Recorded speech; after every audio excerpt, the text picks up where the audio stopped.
Hello, everyone. Welcome back to another episode of On the Bump. And on the bump this week, we have Ethan Dungan, the owner of Glovehound. Ethan, how you doing? How's it going? It's going all right. It's going well. Ethan, can you kind of just give the viewers a little bit of an introduction into who you are and what you do? My name is Ethan Dungan. I am the owner of Glovehound Glove Repair and Maintenance. I run a little business here in Cincinnati, Ohio that specializes in we clean gloves, condition them, and then relace them, and that's kind of our bread and butter. And then every once in a while we'll get into something funky with some stitch work or some more in-depth repairs, working with some other guys in the industry to just try to keep gloves going for as long as possible. That's awesome, Ethan. It's so cool to see what your perspective brings to the table and brings ultimately to the glove relacing community. That's really, really cool. So, for today's topic for discussion, we have from Ethan, from your perspective slash point of view, where does the glove relacing business slash profession seem to be heading? So, as someone who's on Instagram all the time, on social media, on all sorts of different social platforms, there's a lot of different relacing companies. There's a lot of just different companies overall who relace glove, fix gloves. I mean, anything you want to do with a baseball glove nowadays, I feel like you have the option to do. For sure. And with it so saturated and with there's so many like different things, different businesses, Ethan, what do you kind of just where do you kind of see the profession heading so far, especially with social media nowadays? Yeah, for sure. I would say before we get into where it's going, I want to kind of give a brief history about where it's been. So relacing, it's really still kind of new. It seems like it may have been around for a little while, but in the grand, you know, 200 years of baseball, relacing business is brand spanking new. I've been lacing gloves since about 2019. Um, and the way that I got into it was by finding other guys who were doing it. The thing that really piqued my interest was there was one video in specific um, when it was a Wilson Glove Day video for the Blue Jays, and it was when Matt Chapman went from the A's to the Blue Jays, and he's got his tan glove with green accents, and one of the Wilson guys is just standing there putting blue laces in it. And that for I had never thought about that, but watching him do that right in front of me was like wild. And so then I started like going around on Instagram, and that's when I found Davis Relacing, Dan Davis. Mm, He's no longer in the business, but he was one of the pioneers of like really doing this as its own thing. And so I actually there's a Facebook group that he was a part of. It's called the Baseball Glove Repair Network, and it's man, there's got to be thousands of members in that, and it's everything from guys who do it every day to people who've never done it before, just all walks of life, kind of messing around with this vocation. And I spent a couple hours one night just going back in the posts, like years, and I got all the way back to I think it was like 2015, and there were guys, it was way smaller, and there were guys just kind of doing it as a hobby, and a couple guys who shared an interest, and they were like, "Hey, I wondered if I could do this," or "Hey, just trying this out," and it was very, very, very communal.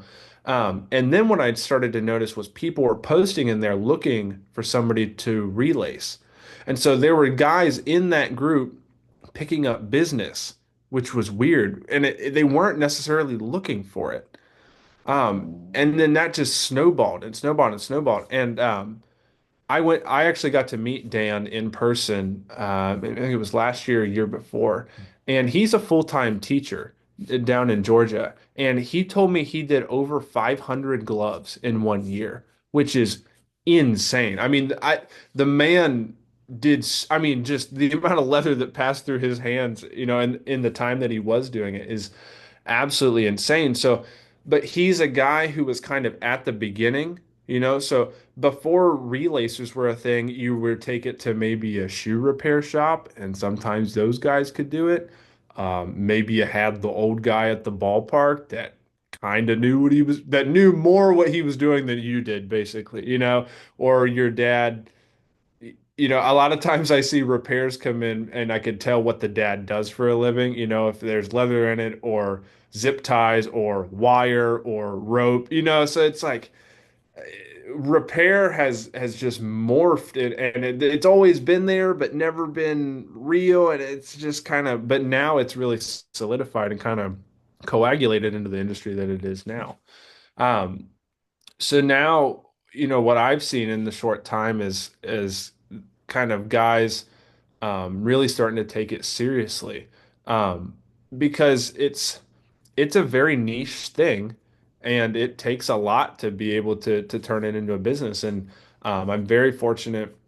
I've had the help of my family, and I come from a family of entrepreneurs, so that mindset, being able to kind of just my parents being able to guide me in the right direction has been very beneficial.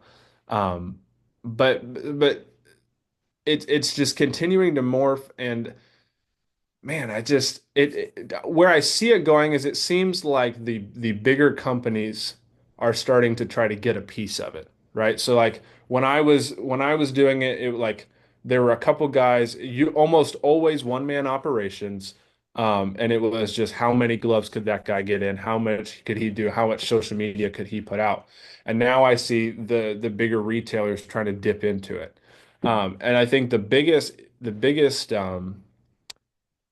example of this to me is Better Baseball, because their head glove craftsman, or glove repair guy, his name is Cam, and he had his own deal, and they went in and grabbed him and brought him into Better Baseball, which was really cool.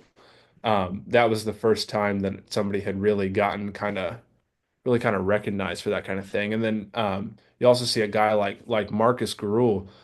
He had his own practice, I guess. It's kind of like how doctors are. It's like he had his own practice, doing the amazing repair work that he does. And Emery went and grabbed him and pulled him in. So I don't know, man. I mean, it's just been very interesting. I don't know where it's going. It seems like everybody's trying to get in now, and there's more resources to try to learn it now than ever. So who knows, man? I don't know if that's something that somebody's going to try to teach or what, but we'll see, man.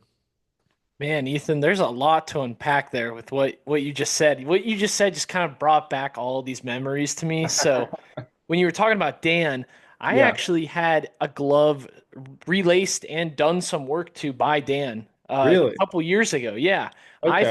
I found Dan on Instagram, and I was looking for someone to.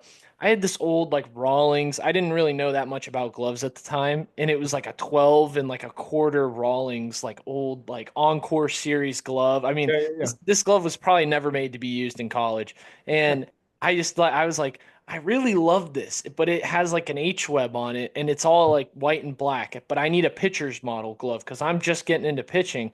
And I didn't really have a lot of money to, go and buy a brand new glove at the time. So I was like, well, let's see if I can find one of these like glove relacers and just have them like modify it. So I contacted Dan and he dyed the glove like all black and he put a modified two-piece on the glove as well and swapped the webs. So I thought that was really interesting with what you said about Dan, because at the time, Dan was like the guy I feel like online with so many, relacing, not really, you know, kind of expanding and growing into what it is nowadays. Um, so that's really cool to see. I mean, I still follow him on Instagram, so it's Yeah. really cool to just kind of see where he's going with a lot of his stuff, whether, what he's going into in life and everything. Well, and it's not, and that's not to say that no one else was relacing gloves, because obviously there were, but Right. he was just, his Instagram presence was just ridiculous. He posted, God, it had to have been multiple times a day. And it wasn't even like unreal content no one ever seen. He was just posting pictures of it. And at some point, if you were a baseball player scrolling through Instagram, you were going to run smack into one of those posts at some point and go, "Oh, holy crap, I didn't even know this was possible." So, I mean, he just, man, I know, I think he's deleted some posts, but I would love to know what that post total was, at the height, because it had to have been in the thousands. But yeah, man, I mean, I drew a lot of inspiration from him, man, and I don't. the relacing industry would not be where it is without him. So I want to give him his flowers. Absolutely. And kind of speaking to your point about like the bigger companies are now trying to get their hands into relacing. And it's funny Mm, because I actually wanted to kind of get your thoughts and opinions on this because I mean, I've kind of seen like a big name that I've really seen start to kind of get into this. I mean, Better Baseball, of course, but like mm, I've also seen like Monkey Sports. They're yep. another company I've seen they've started to do a little bit of relacing. Mm, I think Dick's has done a little bit, but not really a whole lot. mm, But I know they try and break in gloves. I've seen like employees freaking smash them on the ground, and yeah, you yeah, have all these stereotype videos of them like sitting on yeah. gloves or throwing them in steamers or whatever. But like, I mean, it's kind of interesting because I feel like the bigger companies, the Wilsons, the Rawlings, the Mizunos, they're all looking into this and they're like, oh man, it's another potential market to potentially maybe make a little Mm, bit more money if we can relace gloves as well. for sure. But at the same time too, like if there are people who are dedicated to relacing gloves, right? I feel like they can maybe spend a little bit more time of their time relacing and focusing primarily on that. Yeah, I think what you brought up about break-ins is the perfect parallel for that. So like, yeah, you could take it to Dick's, or you could send it out to somebody like Ball Glove King or Flashing Leather Texas, or some of these other guys that are a little more that do specialize in it. Because you're not just getting the random guy who works there doing. Does that make sense? So, and I Yeah. think I think that goes along with relacing as well. In my experience with the kind of um, uncertains are dicks and played against sports. So I've had parents come in before and they're like, think Dick's does it, or I think Played Against Sports does it, or I've heard this guy did it there, but I'm not sure. And I've had very inconsistent um, feedback and results come back from that. So my understanding is that some of them offer it, maybe. But like I know Played Against Sports in particular, they're all franchises. So it all depends on who owns the franchise. So I am seeing some Played Against Sports get in break-ins. They're buying a break-in machine to have there in store, or they're getting into relacing and they've got a guy there who will do it. I know the one nearest to me, they're like, it's the guy who owns the place. He's here sometimes. If he's here, he'll do it. If not, bah, you got to wait till he shows up. So it's like that's pretty hit or miss. And then some of the people who go to Dick's, I've heard some people say like it costs a lot or that they have to send it out. I've gotten gloves back and the person said, "Yeah, I had Dick's do this and I've looked at it and it's been laced incorrectly." For me, what it comes down to is quality. And when it comes to lacing in particular, it takes somebody who cares way too much about details. And like I care way too much about details. I get hung up over the tiniest, like dumbest little stray strand of like fiber or wrinkle or whatever. And that's really hard to teach someone. Where I see the bigger companies maybe struggling a little bit, I think that's where Better Baseball did it right. They went and found the guy who was already proven and grabbed him and pulled him in versus and I've talked to Kim. He's a fantastic guy. Um, really appreciate what he's done for me and just welcoming me into the baseball community, getting me connected with other guys. Because aside from lacing, I also just like baseball gloves. So always fun to we'll send cool gloves that we're working on back and forth to each other or ask questions. So very thankful that he's brought me into the community. But I've talked to him about like his volume is insane and he's like, I'm trying to train this guy, but like he's just not super interested. He's not into it like I am, or oh, I'm training this guy and thank God I've got him because I finally got somebody who shares the same mindset. So along relacing and break-ins, man, I think it can be hard to judge the quality, especially from those big box stores. Yeah, it definitely like kind of like you talked about like the volume as well. Like, I mean, I don't know if you have other people that work with you or maybe you're a sole owner, but I mean it's Mm. probably pretty difficult to keep up with the demand and the volume, especially when you get into like baseball season or summer ball season or, Yeah. like little Timmy just broke his glove and needs it like tomorrow or the next day, right? I mean, I feel like it's pretty hard, especially when you're getting in so many different orders, right? I mean, how Yeah. do you kind of keep up with that? So for me, luckily, I'm very, very fortunate that I have a brick and mortar store. That's something that not a lot of these guys have. And I don't take that for granted at all. If it wasn't for my family business, I wouldn't have that. So I'm very thankful for that. But I'm able to do partial relaces on the spot, which is awesome. So you can, and if you're local here to the Cincinnati, kind of Fairfield, Ohio area, if you break a lace, you can come right into the shop, fix it on the spot, 15 minutes. You're ready for your game later that day, which is really cool. And I've already had, right now is tournament time for the local high school. So I've already had a couple of people, use that, which has been really cool. But yeah, for me, I'll give you a little bit of insight to what it's like to be one of the guys who does this. Is you have to be careful at how you quote your time because I run the whole deal, and so the money that I make has to cover the time I'm coming in to take care of the shop, order more lace, put the lace away, go through it, order boxes, pack orders, communicate with customers. Like so, for me, I will say a struggle I've had and a hard lesson I've learned over the last year or so is how to quote my time, how to make sure I'm coming up with appropriate pricing to make sure that I'm covering, the amount of time that I spend there. It's not when you run your own business, it's not clock in, clock out, man. It's pretty much around the clock nonstop, and you got to make sure that the money you're bringing in reflects as closely as it can the amount of time that you're putting in. But one thing I had to do was offer an expedited service fee because the my line is this long, and if you need it, if you need like the whole thing done for some reason, like like right now, right now, right now, then you're gonna have to pay to jump the line. You don't just, I can't just get it done for you. These people were here first.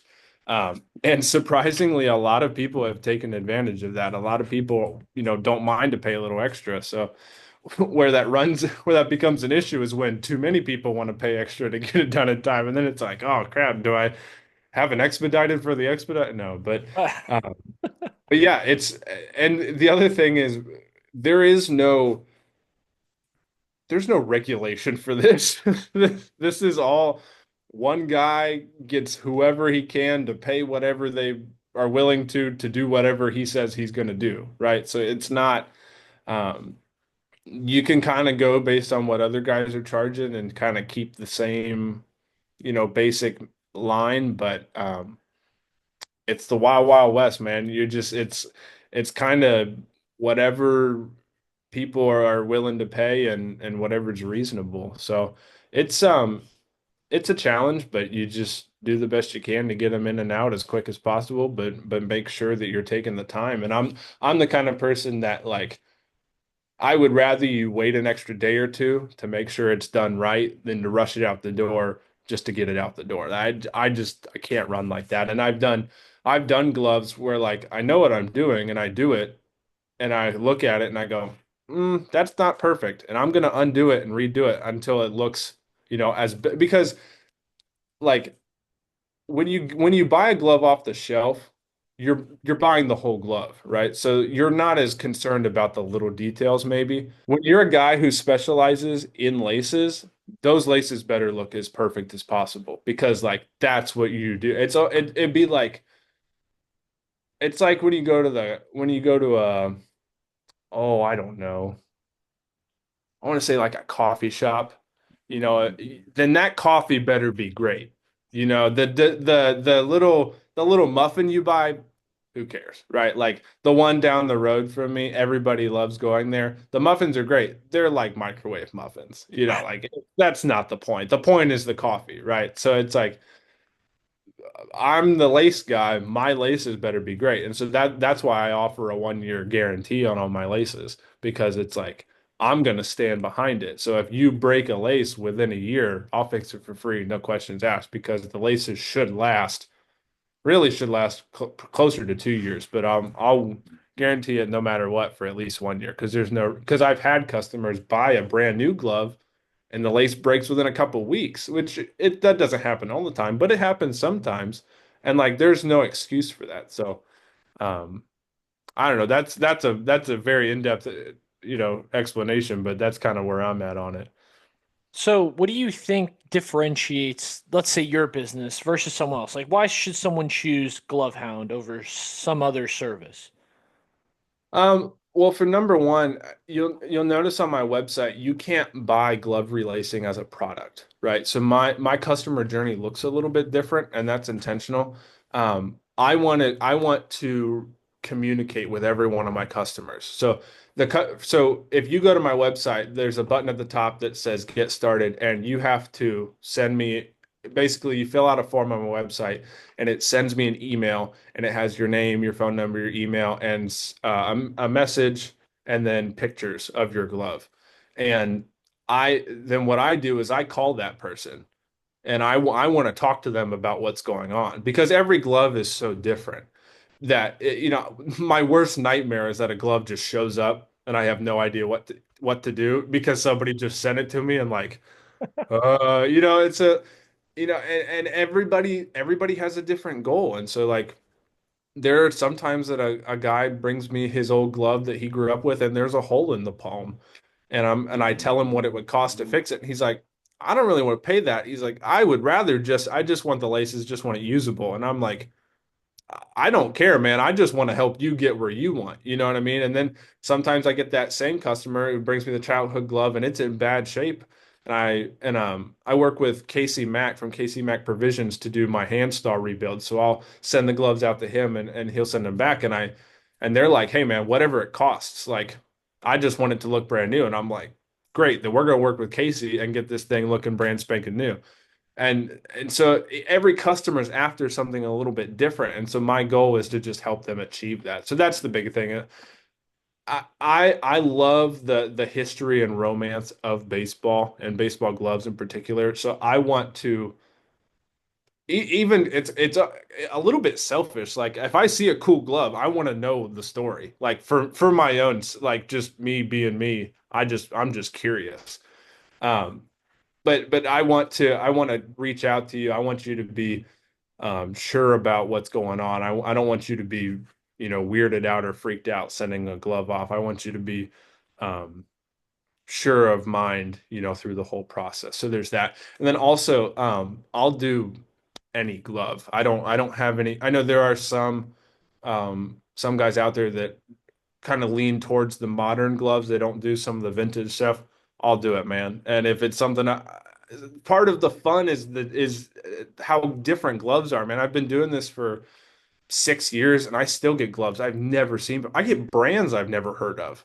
You know what I mean? And it's like you think, well, there's Rawlings, Wilson. No, dude, there's like because back in the day there were regional brands. And so like here in Ohio we had like Reach and Hutch and like there were regional brands and then it's different all across the country and then all across the world. It's fascinating. So um I'll do any glove, man. I even did a hockey glove once. Oh, I only did it only once, man. That was shout out to Greg, man. He conned me into that one. He brings I get this old veteran, he comes in and he's like, "Yeah, I play ball hockey," and he's like, "I'm happy." I was like, "I've never done this before. I'm just trying to be honest. Like it's not like this is something I do on the regular." And he was like, "Well, it's either you or me, and you'll save me a lot of swear words if you do it." And I was like, whatever, man, I'll go for it.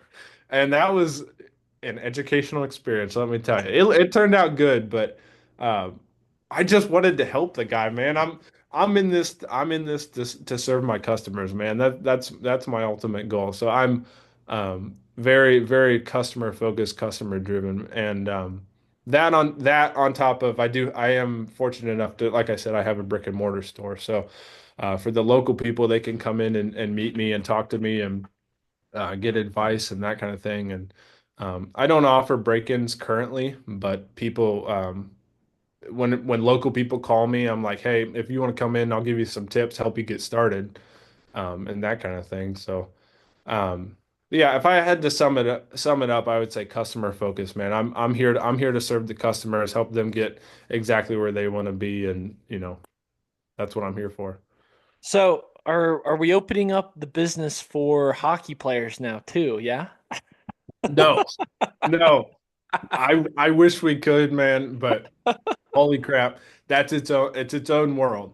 That's its own world. I dude, it's funny because I just had a guy call me and he was like, "Yeah, I'm looking at these two gloves on hockey gloves on sideline swap, and looks like they need some work. I might send it to you." And I was like, "Okay." I I have a really hard time saying no because I just want to help people, and in business, so you have to say no sometimes. And so I'm getting better at that. But yeah, the time that it takes to do that, man, it's just not my specialty. But there is a hockey equivalent of us. His name is I think it's the goalie glove guy. Um, and he does all types of rebuilding goalie gloves, and it's fascinating. But yeah, man, not right now. Unless I meet, my Canadian doppelganger who's been in it for a while, then maybe we'll add it. But as of right now, only if you have to. So, with that being said, Ethan, how big of a role do you think does social media play in the glove relacing industry? Just kind of as a whole, like outside of like the simple stuff as like marketing and, content creation, like, do you think that social media kind of just completely changes the relacing industry, like, and definitely getting the businesses to different people? Yeah, absolutely. The biggest thing is that it's free marketing and it's all what do they call it, sweat equity, when it's all about how much work you're willing to put into it, kind of thing. Because relacing it, unless you're doing a decent amount of volume, there's not a ton of profit in it. I'll just be honest. Like it the if you're gonna make any decent amount of money, it's all in volume. And so for a guy starting out who doesn't have that, it's everything. It is absolutely everything. Because you don't have to pay for advertising. It's all about how creative can you be, how far can you get a post out there, um, and that kind of thing. So that's how I got my first pro glove was through social media. Um, the very first one I did was Sandy Leone. He's catching AAA for the Braves right now with Gwinnett Stripers. And he sent me pictures and he was like, it had a tear in it because somebody he knew showed him one of my videos. He's like, "Can you fix this?" And I was like, "I mean, I think I could stitch it." He was like, I was like, "I could probably glue a patch and stitch it." He was like, "Well, worth a shot, man. Here you go." And because it's not like the stripers have a guy that does this. And I sent it back and he used it for a while, said it worked pretty well, ended up giving it to his cousin. Um, but uh, but yeah, so that was wild. And then Jose Trevino reached out to me, which was absolutely insane. And he said that his friend showed him one of my videos. Like there, the chances of me getting to Jose Trevino without Instagram is absolutely zero. It's absolutely zero because like there's no way he was in New York at the time, and so that was cool because he sends me a glove. He says, "Okay, I'm gonna send it to you." Next day it shows up because when you're in the big leagues, you only ship next day. Fun fact, because you can. And so glove just shows up, and I was like, "Oh crap, that was fast." I do it, and then I go to send it back, and I get to send it to Kauffman Stadium because they were playing the Royals, and I was like, "That's pretty cool." And then he gets traded to Cincinnati. I'm like, what are the odds of that? So I've been able to keep that line open, just in case. Now he's like 20 minutes down the road, which is insane. But I don't get there without social media. There's no way. Um, so not only is it I don't know free advertising, but it's also it's a customer. Oh, what do they call that? Not customer relations software, but it's a way to manage your customers because everyone has a social media profile and they're messaging you. So it's a way to interact with them as well without having to, um, go through phone or email or that kind of thing. And it's basically a website because you have a page that shows everything about you and a way to contact. That's basically what a website is. you know? So um, it's Mhm. crazy. Like there are some lacers out there that don't even have a website or didn't for a long time. Um, I was kind of the opposite because my dad and I do digital marketing, graphic design, websites, and that kind of stuff. On like in addition, I do that in addition to relacing. Um, when I was first starting out, my dad built me a website because that's what he does for a living. And to be completely honest with you, Andrew, I had a website way before I probably should have, um, because I didn't know what I was doing at the very beginning. But at the same time, how do you learn without doing it? So I've just done a lot, and I'm a far better relacer than I was a year ago, even, you know? So, um, but yeah, man, social media is absolutely everything. And the cool thing that that offers for the customer is they can see your work right there. Like you're not really hiding behind anything because even if you're not constantly posting, they can see and evaluate your work.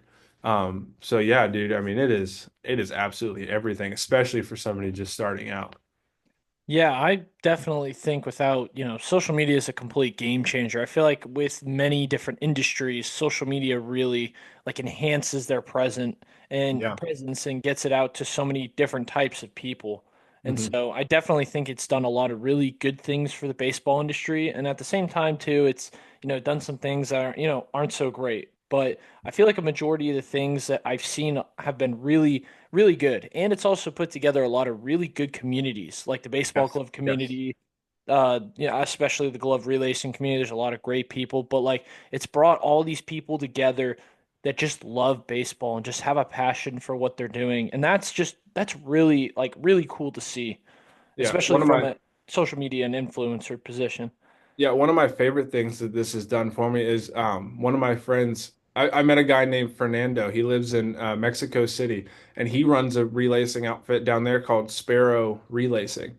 Um, and like he lives in another country. Like that's so cool. And so I get to have a friend in another country, right? I live in Ohio, dude. Like I'm not meeting other people. You know, I wake up, go to work, and come home. Like it's not. I don't live an exciting life. Okay, I've got two kids. I play in the dirt with my toddler. You know, it's not. You know, I'm not living this exciting life, but I get to have a friend in another country, right? And then I've also met.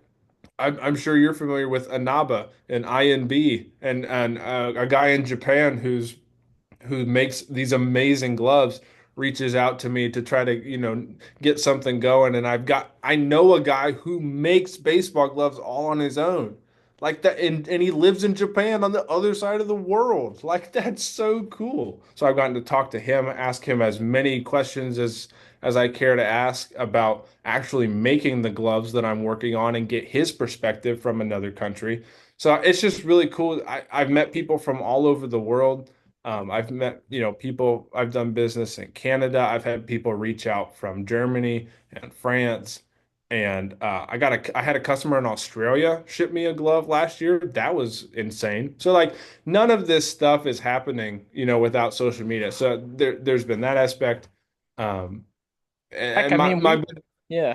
Sorry, continue. even you, yeah. I don't remember if I messaged you first or if you messaged me first, but like, and the funny thing is, you were living in Ohio, going to college at Steubenville or at Franciscan at the time, um, but like I wouldn't have met you without that, you know. So it's like it has brought so many opportunities for the baseball glove world in particular, and I don't think without social media, the bigger companies would have any idea that this underground repair business was even happening. They Right. would they would have no idea how big it is. Um, Now and the funny thing is, I don't like social media. I really don't. Like I don't have any. I don't think I have any posts on my personal account. I'm not even logged into my personal account on Instagram because I just don't use it. But um, and on Facebook, it's just whatever my wife tags me.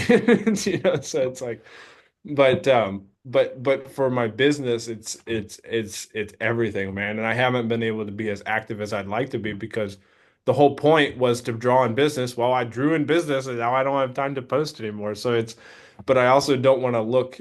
like I'm completely, a ghost on there either. So there's a balance to it. But yeah, it's everything, man. I wouldn't be where I am without it for sure. Finally, Ethan, do you have anything else you'd like to add to the podcast for today? Not really. I do want to shout out real quick before we run out of time. I got the awesome opportunity to do a podcast myself with Reds legend George Foster. Um, a crazy story how he ended up in my shop. And through talking, we were able to do a podcast and just get some of the crazy knowledge in his head out into the community as well. So just another way to really deepen the baseball community and just share the knowledge and share the love of the game. So if you want to check that out, that is Complete Game Podcast. You can find it on YouTube, Spotify, Apple, all that good stuff, or go to completegamepodcast.com and find it there. Um, Check it out. Let us know what you think. I'll also be leaving links in the description too if you guys want to go and check that out. And also, I'll be leaving links to Ethan's website as well, glovehound.com. So, guys, if you need any relacing done, gloves done, go and check them out. Ethan's awesome. We've also done a video together. So, if you guys want to go check that out too, that'll also be in the description. But, Ethan, thank you so much for coming on to the channel, coming on to the Thank you. podcast. I really appreciate you coming on, Absolutely. giving us some of your time. Thanks, sir. Thank you.